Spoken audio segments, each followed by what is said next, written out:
Magandang araw po sa inyong lahat. This is Jamey Iris para po sa another update natin sa inyong mga traveler. Welcome po sa aking channel. This is Jamey Iris Talk TV wherein pag-uusapan natin ngayon about the recent changes about the One HealthPass, especially sa inyong mga pauwi pa lang sa Pilipinas. Last month po, umuwi ako September at gumawa po ako ng video wherein there are 2 steps po when it comes to One HealthPass. Pero ngayong Oktubre, nagbago na po ang steps. Kaya po pala, meron po akong ibang mga viewers or subscribers, nagtatanong sila sa akin. Sabi nila, nung ako po ay enlist or nag-register para sa One HealthPass, hindi na po ako nagkaroon ng 2 steps, bigla akong binigyan ng QR code. So nagtaka din po ako and then I check the website ng One HealthPass. Tinitingnan ko, ano ba, may changes ba? So far during that time na meron pong mga subscribers na nag-raise po sa akin ng information about this, kasi sabi ko hindi lang isa eh. More than one po. So talaga namang tiningnan ko po ang updates. Kaso walang updates po doon sa website nila during that time. So ngayon po, it's confirmed meron pong change when it comes to One HealthPass. Dati po itong 2 steps. Ngayon po, 1 step na lang ito. So let me update you regarding what you need to do. At meron din po silang inad na ilang mga features na kung mapapanood nyo po yung unang video na ginawa ko po last September when I was in Qatar po, when I was transiting, wala pa po ito. Ngayon, meron na. So let me just update you regarding this so that at least pag uwi nyo po ay alam ninyo. So what will we be discussing for today? So unang-una po, ano ba yung One HealthPass? And at the same time, ano ba yung kailangan nyong gawin para at least alam nyo po ano ba yung hihingin sa inyo once nandun pa lang kayo po sa airport of origin at kapag dumating po kayo sa Pilipinas. Pangatlo po, sino po ba ang nangangailangan nito? At higit sa lahat po, kailan? Kailan mo kailangan i-complete itong One HealthPass? So, simulan na po natin.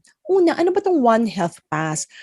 Dati po, last year, may iba't ibang sangay ng gobyerno and even po mga different agencies na naglalayon na makuha po yung mga information ng lahat ng travelers. Whether you're traveling po using the aircraft or airplane, o kaya naman po nagta-travel kayo bilang seafarer, ang gusto po nila, ang layunin nila ay makuha ang information natin for easier contact tracing. And of course, whatever valuable information they will get for us. Pero ngayon, imbis na iba't ibang sangay po ng gobyerno ang siyang kumukuha ng information natin, so pinadali na po nila sa atin para hindi po masyadong marami ang ating kino-complete. So through One HealthPass, it's like a one-stop shop na po. So yung information na kukunin po sa atin ay maipapasa na po ito sa iba't ibang sangay ng gobyerno. For example po, OFW, sa OWA, sa Marina po, sa mga seafarers, at iba pa po, BOQ. So hindi na po iba't ibang mga forms ang kailangan nating i-complete online. So tingnan po natin paano po ba ito and at the same time, gaano po ba ito kadali para po sa atin. At kung sakasakali po na may mga challenges kayo, please feel free write down your comments below so that at least I could assist you. It was implemented po last September 1, 2021. During that time, 2 steps pa po ang process para ma-complete ang One HealthPass. May registration and then makukuha mo po yung QR code doon sa second step. Ngayon, isa na lang po. Our aim for this video is how you will be able to get that QR code. Yung QR code po from OHP or One HealthPass para po at least maipresent ninyo from the airport of origin, ganun din po once you arrive here in the Philippines. Kasi hahanapin po talaga nila yan. So ito po ang ibig sabihin ng One HealthPass. So it will be your pass for from many, kumbaga po na mga sangay ng gobyerno or mga agencies na nangangailangan ng inyong mga information and especially for contact tracing. Now, sino po ba ang mga kailangan magkompleto nito? So lahat po ng mga international passengers who will be coming or traveling inside the Philippines, whether airplane po ang ginamit ninyo Or kung ginamit nyo naman po ay sasakyang pangdagat, just like cruise lines for example, or kaya po yung mga seafarers natin for cargo. So still, kailangan nyo pong mag-complete ng One HealthPass. Now, meron pong dalawang klase ng One HealthPass. I mean, may konting distinction lang po on how you will see it. So, sa OFW, meron po tayong One HealthPass na makikita po natin, isi-share ko sa inyo mamaya. Kung makikita natin yung ating, yung pinaka-code and at the same time may number sa baba. And at the same time, para naman po sa mga non-OFW, required din po kayo na mag-complete nito. The only distinction po is meron po kasi kayong, kumbaga, kung sino po yung inyong lab provider para po sa inyong swab test. Kung hindi po kayo galing sa green countries at dito po tayo magpapa-swab test, and then makikita nyo po yung information just below the QR code. And I'll show you an example. Ayan po. Now, let us take a look. Paano ba mag-complete ng One HealthPass? So, punta lang po tayo sa website. Eto ho. So, let me just share to you the website. So, pwede nyo i-type po sa internet engine and then just type One HealthPass, or pwede nyo pong diretsyo na kumbaga i-type sa ating internet browser yung www.onehealthpass.com.ph. Ayan po. Then we just simply have to click this. Kung makikita nyo po, ito po ay site ng Bureau of Quarantine. Hindi po ito app, but it's a site of Bureau of Quarantine. Saka na po natin i-discuss yung ibang content nito. But for the meantime, ang focus po natin is how to complete the One HealthPass para makakuha po kayo ng QR code na hahanapin sa inyo sa airport pa lang bago kayo lumipad, at ganun din pagdating nyo dito sa Pilipinas. So, kapag nakita nyo po ito, just click OK. Ayan. So, ang reminder lang naman po is simply for you to ensure na kapag nagkumpleto po kayo nito, ay accurate ang mga information. So, makikita po natin dito from the Bureau of Quarantine site. So, marami po dito your profile, meron pong one register. So, this is your information. Ang pupuntahan po natin itong kulay yellow. So, ang tinatawag po dito is electronic HDC. So, it's like ano po, electronic health declaration po natin na kailangan i-confirm. So, ito po siya. So again, same paalala, make sure that kompleto po at wasto na i-complete po ang ating One HealthPass. So meron po siyang Tagalog and at the same time English version, especially po kasi may mga foreigners din po tayo na parating. So if you're a foreigner, so you just have to make sure that you read the instructions and complete the information. Later po, I'll create then an English version of this One HealthPass for our foreigners. So for the meantime po, Tagalog po ito. So please just take a look po yung ating English version for how to complete the One HealthPass para po sa ating mga foreigners. Now, just click OK. Once you click OK, so again, you will be asked, have you already registered with One HealthPass? So kung hindi pa po, just say no. And then again, this will be prompted. So kapag okay na po yan, makikita nyo po itong page na to. So we heal as one. Ito po yung one-stop shop MROF. Now makikita nyo po sa taas, merong nakalagay Health Declaration Registration Platform. So ito na po yung One HealthPass. So please make sure na binasa po natin yung instructions. So ano po ba yung instructions? So please note that any and all information inputted and submitted via this form will be reflected on your certificate from the Bureau of Quarantine. At sinasabi po dito, any incorrect information may lead po sa pagka-delay para ma-issue ang inyong certificate. So make sure po mag-ingat sa pag-fill up as much as possible po, no room for error. Meron naman po silang edit button sa email na ipapadala sa inyo. But sometimes po like flight details, yung sa mga nakaraan po, hindi po na i-edit lahat po para maiwasan natin na mag-repeat all over again. So lahat po ng red na may red asterisk, make sure that you actually complete that. So let us just take a look. So yung unang part po, it's all about personal profile. So from your last name, ayan po, enter natin first name, and then middle, And then yung suffix din po, kung sakaling meron po kayong the ayan po, first, junior, senior. So just make sure that you enter the suffix. And then after that, paki-complete lang po yung birth date po natin. Click nyo po tong calendar and then you just simply have to, kompletuhin po ito kung ano po yung inyong birthday. And then dito naman po, male or female po ba? And then select civil status. After selecting the civil status po ninyo, then just make sure that you select po yung nationality. And for us, it's Filipino. Kung meron po kayong PhilHealth number, atin pong ikompletuhin at ilagay ang PhilHealth number. Ang passport number po natin, make sure that it's accurate and correct. Ito po, ang inyong telepono sa Pilipinas. So sa mga non-OFWs or mga OFWs, sometimes nawala nyo na yung SIM card, hindi na po active, anong gagawin po ninyo? Maari naman po ilagay ninyo, for example, may asawa kayo, then pwede nyo po isulat yung telephone number ng inyong asawa. Just make sure po, sabihin nyo po sa inyong may bahay na i-inform kayo kung ano man po yung mga text messages na marireceive po nila. Kung sakasakaling wala naman po kayong asawa, pwede naman po sa kapatid or kamag-anak, same thing po, sabihin nyo lang sa kanila, i-inform kayo kung ano po ba yung mga itetext dun sa kanilang phone, which regards po sa One HealthPass. And then ito po, very important, email address. Bago kayo maglagay ng email address, siguraduhin, number 1, active po ito. Number 2, alam niyo po ang password. Kasi ito po yung mga madalas na nagiging challenge ng ating mga OFW at non-OFW na nakalimutan po nila yung password para sa kanilang email. So alam niyo pong dito ipapadala yung confirmation at ilan pa pong mga information na kailangan po ninyo when it comes to related sa One HealthPass.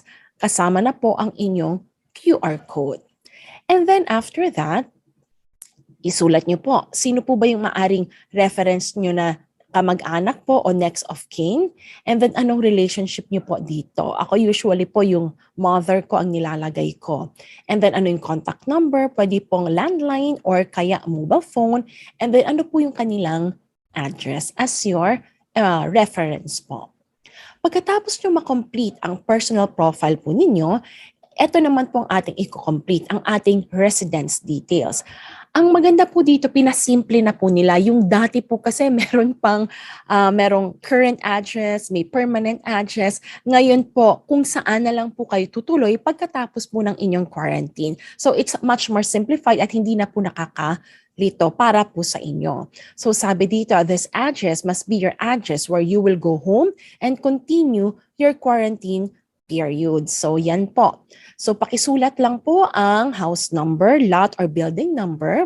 Ano pong street ito, subdivision or purok. Kapag sa region naman po, kailangan po sa drop-down menu, kumbaga choose lang po kayo, pumili po kayo kung ano dito. And once you choose, for example po, Calabar Zone, automatic po nag-a-adjust yung ibang mga boxes po natin for information. Makikita nyo na po sa province kung ano po yung mga probinsya para po sa Calabar Zone. So pili lang po kayo. Let us just say po Cavite. Ayan, kung Cavite po, municipality, mag-a-adjust din po yung other, again, mga boxes. So automatically po, ang lalabas dyan, ano-ano po ba yung mga places o city sa Cavite. Halimbawa lang po, ang pinili po natin ay Imus. Ayan.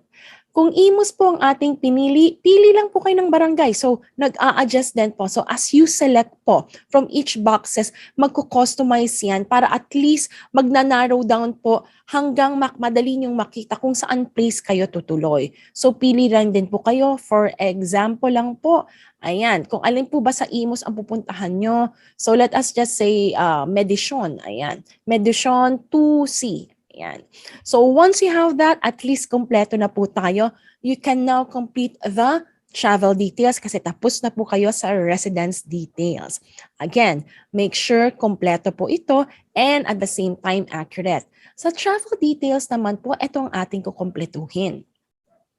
Una, select the type of port of entry in the Philippines. Piliin nyo kung saan kayo darating sa Pilipinas. Airport ba ito o seaport ito? Madalas po madalas po but not all airport po. So halimbawa po dito ang gagamitin ko ay airport. Of course sa mga seafarer natin, seaport naman ito. Now arriving as passenger or crew. So marami po naman sa atin mga passenger. And of course kung crew kayo, choose flight crew. Sa example po natin, ang pipiliin ko aircraft passenger. Ito na po. Travel itinerary. So, saang country or territory of port of exit kayo? So, ito po yung nais kong i-clarify, lalo na kung kayo ay may transit. For example po, ako, I came from London or United Kingdom. Pero, yung aking flight po ay may transit sa Qatar. And then Qatar to Clark. So ang gagawin po natin ay we have to ensure dito ang gusto na lang po nilang malaman ay kung saan ka nang galing before po ng flight sa Manila. So therefore, kahit galing po ako sa United Kingdom, ang kailangan ko pong i-indicate ay Qatar. So let us just say po, example, Qatar.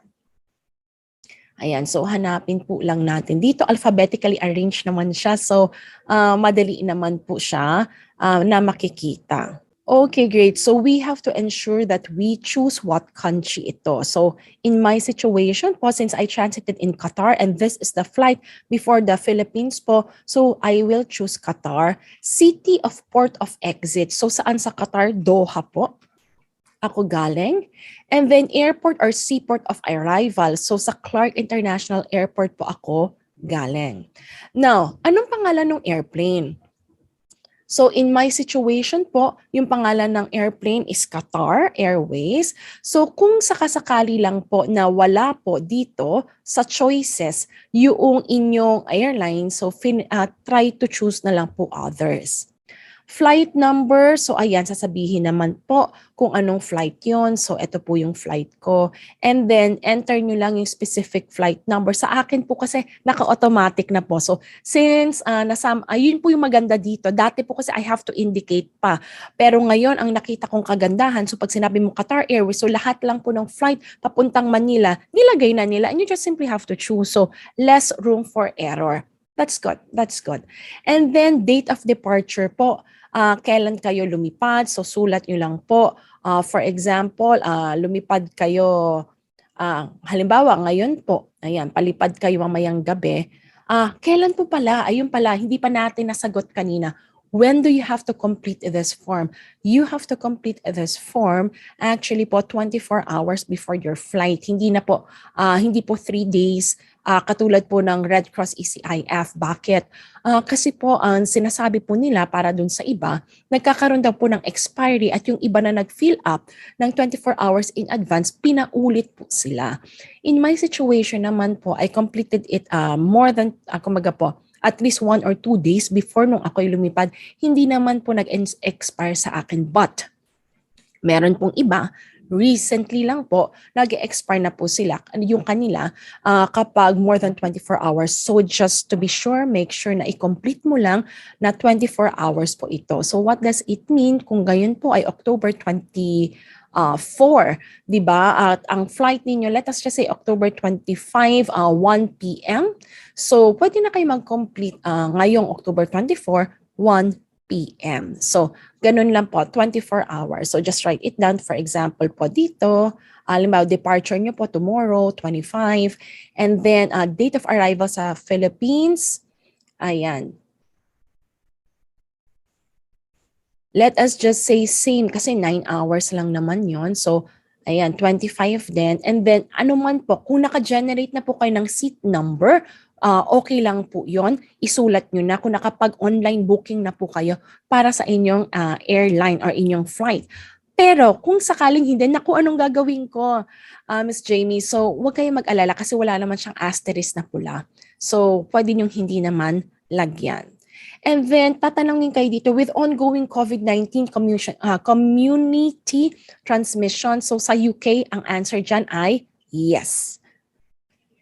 And then, after this, complete nyo naman po type of travelers. So, kayo ba ay foreign national, non-OFW or OFW. So for foreign nationals, again, I will create an English version of this, kumbaga ating OHP or One HealthPass. Pero sa ngayon, ang discuss ko lang po, non-OFW and OFW. Kung non-OFW po kayo, ay ito.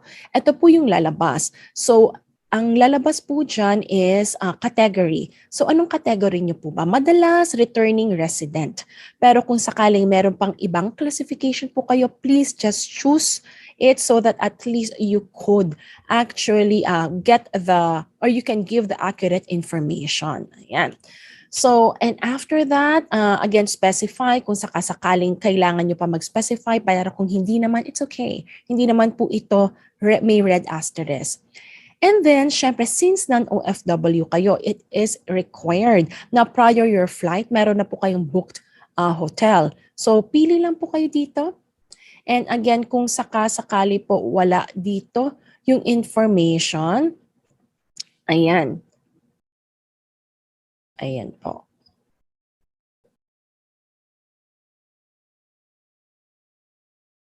So, pili lang po kayo dito. Select your hotel. At ito na po yung mga ating DOA. Kasi ito po, sinamarize na nila. Like for example po, nilagay ko yung Clark International Airport. Nasa list na po agad nila lahat ng mga DOH accredited hotel sa Clark area. So, hindi nyo na po makikita yung sa Manila and other places. So, it was narrowed down na po. So, ako po, well, OFW naman po ako. Xenia Hotel ako. So, just in case non-OFW kayo, Xenia Hotel, then Xenia Hotel po yung inyong ilagay. Yan. And then after that, kung sakasakali naman po, hindi kayo ng OFW, tingnan natin. Kung OFW naman kayo, ito naman po ang inyong pipiliin. So ang hihingi nila is yung inyong documentation type.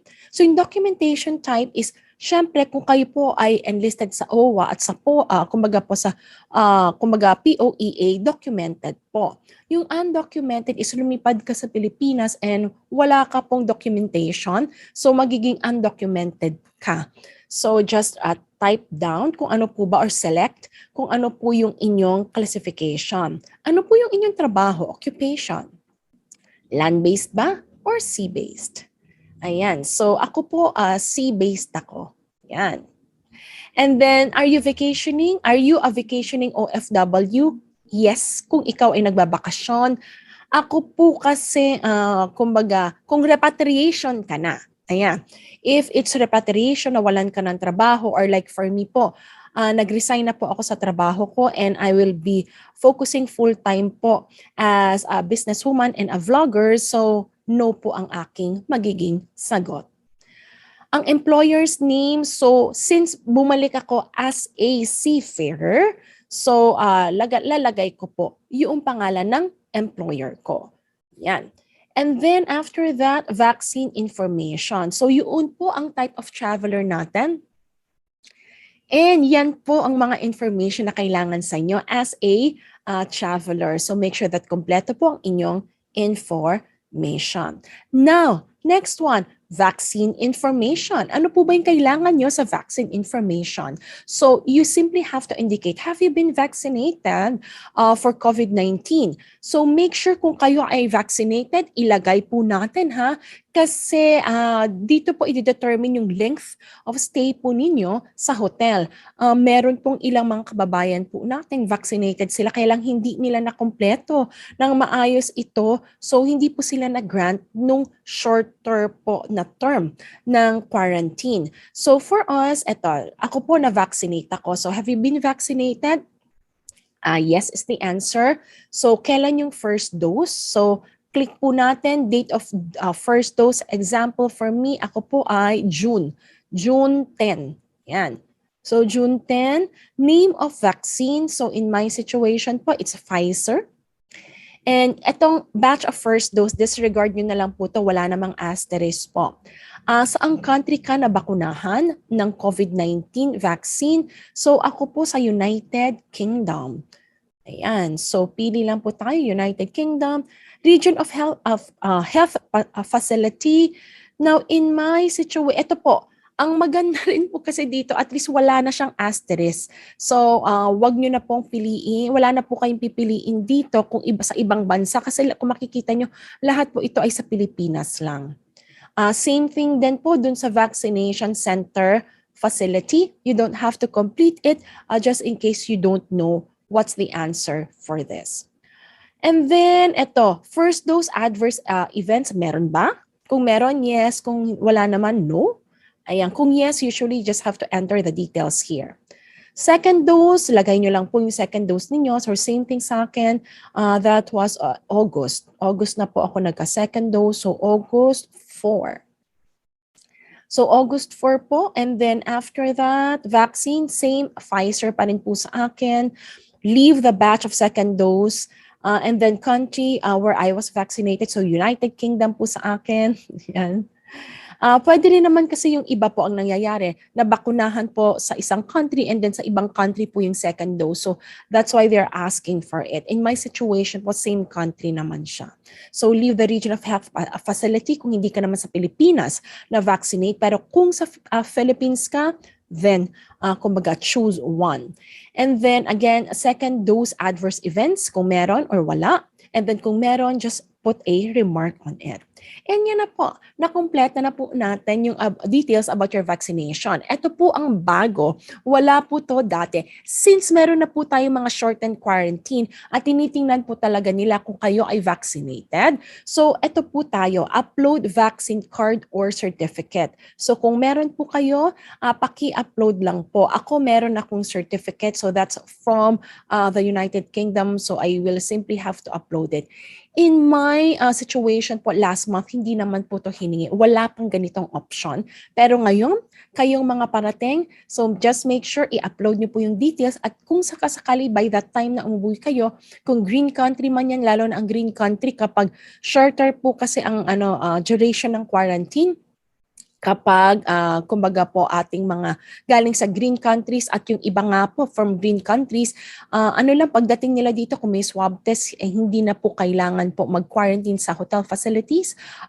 Pero lang po sila, may certain number of days na kailangan mag-monitor, self-monitor sa bahay. Sana all.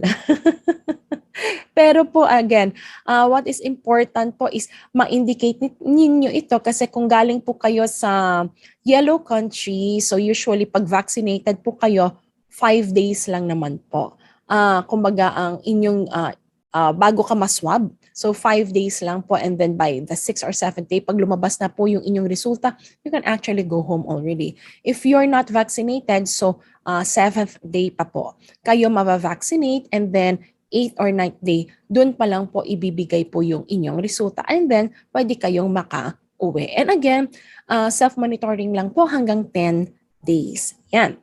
So make sure that you upload it, and after that, eto na po, COVID-19 RT-PCR test results. So madalas po, kung magagaling po tayo sa yellow countries, ang sagot po natin dito is no. Pero po dun sa manggagaling sa green countries, then yung magiging sagot ay yes. So it is the rule that I've discussed po doon sa other video ko na hindi na po nila kailangan magstay sa hotel quarantine kung they actually chose yung option na may swab test na sila na gagawin at may resulta sila na ipapresent pagdating sa Pilipinas na nakuha nila 72 hours at least before po lumipad sila sa Pilipinas, or the test was taken 72 hours before landing in the Philippines. Ayan po, or arriving in the Philippines. Now, ito po, countries traveled, so just let them know saan-saang bansa ka ba nanggaling. So, mangyayari ito is kung meron ka mga transit, so you might have traveled, like for me, United Kingdom, and then after that, Qatar, and then kung wala na Pilipinas, then hanggang country number 2 ka lang. Kung sakali talaga nag-travel ka in different countries, then please make sure that you choose the option so that at least, it will be indicated. So sa akin, United Kingdom lang po. And then after that, it will be Qatar. Yan, let us just say Qatar. Yun. And wala na po. Pilipinas na. Exposure history. So, history of exposure to known probable and or confirmed COVID-19 case 14 days before the onset of signs and symptoms, or if asymptomatic. So sa tingin mo ba asymptomatic ka? Kung wala naman, then simply answer no. Ayan. And then, have you been in a place with a known COVID-19 transmission 14 days before the onset of signs and symptoms? Kung sakali lang po, may symptoms po kayo. Kung wala naman po, sagot ay no. Yan. And clinical information. So during that time, so 24 hours natin tong if you fill up. So just make sure na at least clear po tayo.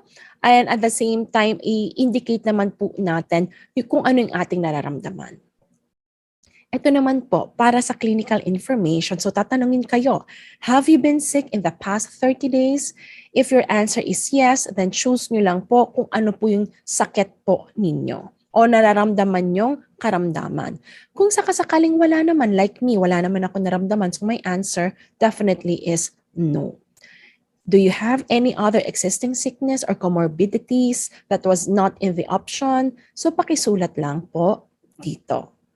And we're almost done. Almost done na po tayo. So data privacy and affidavit of undertaking. Again, basahin nyo lang po.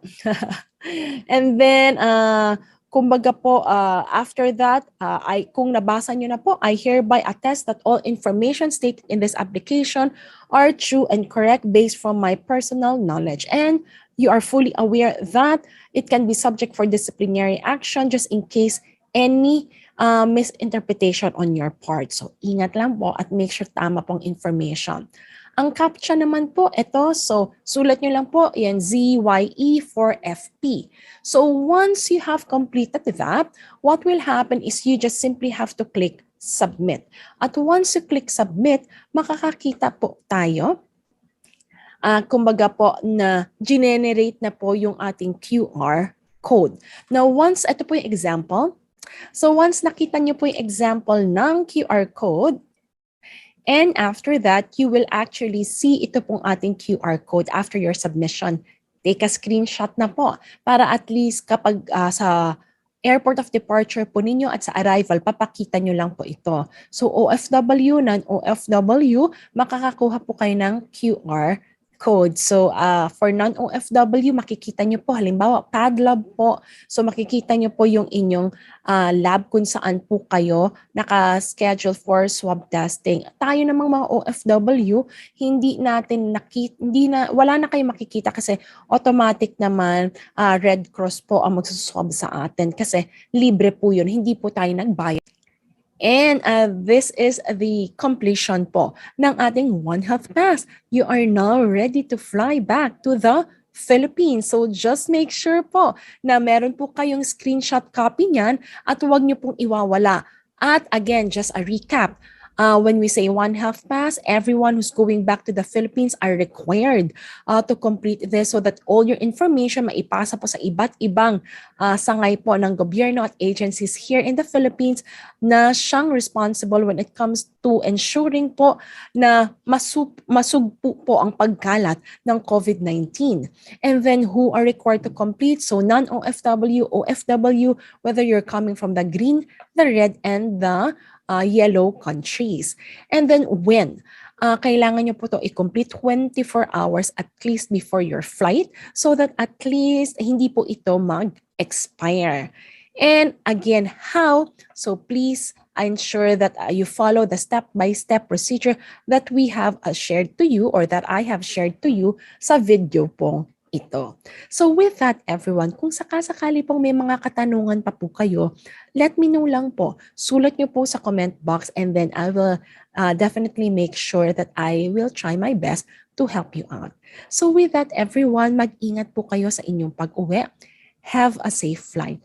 At abangan nyo po yung aking mga frequently asked questions regarding OHP or One HealthPass. With that, everyone, this is Jamey Iris simply saying thank you for watching Jamey Iris TV. Until our next video. If this video had helped you, please click like, and I'm inviting you to please subscribe to my channel so that you'll get updated with the latest travel updates.